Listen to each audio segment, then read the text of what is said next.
अंधकासुर का जन्म महर्षि कश्यप और उनकी पत्नी दिति के पुत्र के रूप में हुआ। जन्म के समय वह नेत्रहीन था, इसलिए उसे अंधक कहा गया। दैत्यराज हिरण्याक्ष ने उसे गोद लिया और अपने पुत्र की भांति पाला।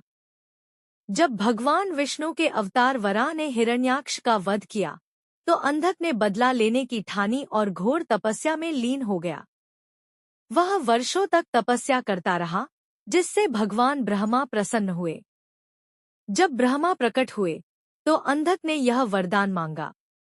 वह किसी भी देव, मानव, दानव या अन्य प्राणियों के द्वारा नहीं मारा जाएगा। केवल तभी उसकी मृत्यु होगी जब वह अपनी ही माता पर अनुचित दृष्टि डालेगा। भगवान ब्रह्मा ने उसे यह वरदान दे दिया। यह वरदान अंधकासुर के पतन का कारण भी बना। वरदान प्राप्त करते ही अंधकासुर का अहंकार बढ़ गया। उसने अपनी दैत्य सेना संगठित की और स्वर्ग, पृथ्वी और पाताल पर आक्रमण कर दिया। देवताओं को परास्त कर स्वर्गलोक पर अधिकार कर लिया। ऋषिमुनियों के यज्ञ और तप नष्ट कर दिए। संपूर्ण ब्रह्मांड में अंधकार और अधर्म का साम्राज्य स्थापित हो गया। भयभीत देवताओं ने भगवान शिव से प्रार्थना की कि वे इस संकट का समाधान करें। उसको जब यह पता चला कि कैलाश पर्वत पर एक परम सुंदरी देवी निवास करती है, तो उसके मन में उन्हें पाने की इच्छा जाग उठी। वह नहीं जानता था कि वे देवी मां पार्वती स्वयं भगवान शिव की अर्धांगिनी है। अपने अहंकार में उसने कैलाश पर आक्रमण करने का निश्चय किया और अपनी विशाल दैत्य सेना के साथ वहां पहुंच गया। उसने मां पार्वती से कहा कि वे उसकी पत्नी बन जाए। मां पार्वती क्रोधित हुई और शिव को इस अपमान की सूचना दी।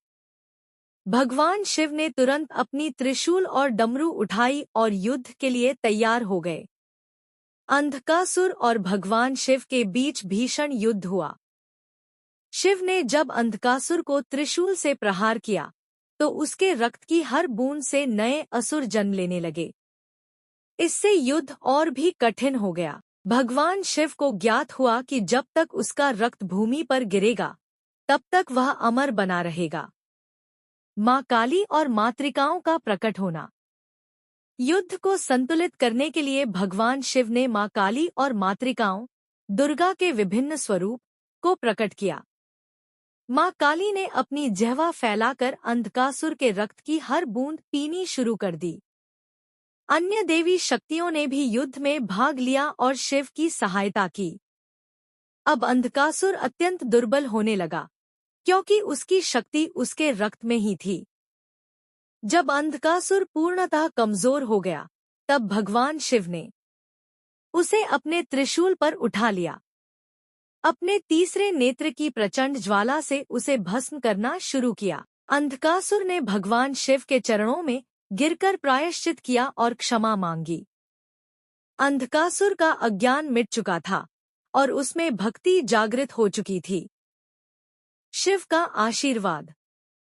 भगवान शिव ने उसे क्षमा कर दिया और कहा, तूने जो अपराध किया, वह तेरे अहंकार और अज्ञान के कारण था। लेकिन सच्चे हृदय से पश्चाताप करने वालों को मैं कभी अस्वीकार नहीं करता। शिवजी ने अंधकासुर को अपने गणों में स्थान दे दिया, जिससे वह शिवभक्त बनकर उनके साथ रहने लगा।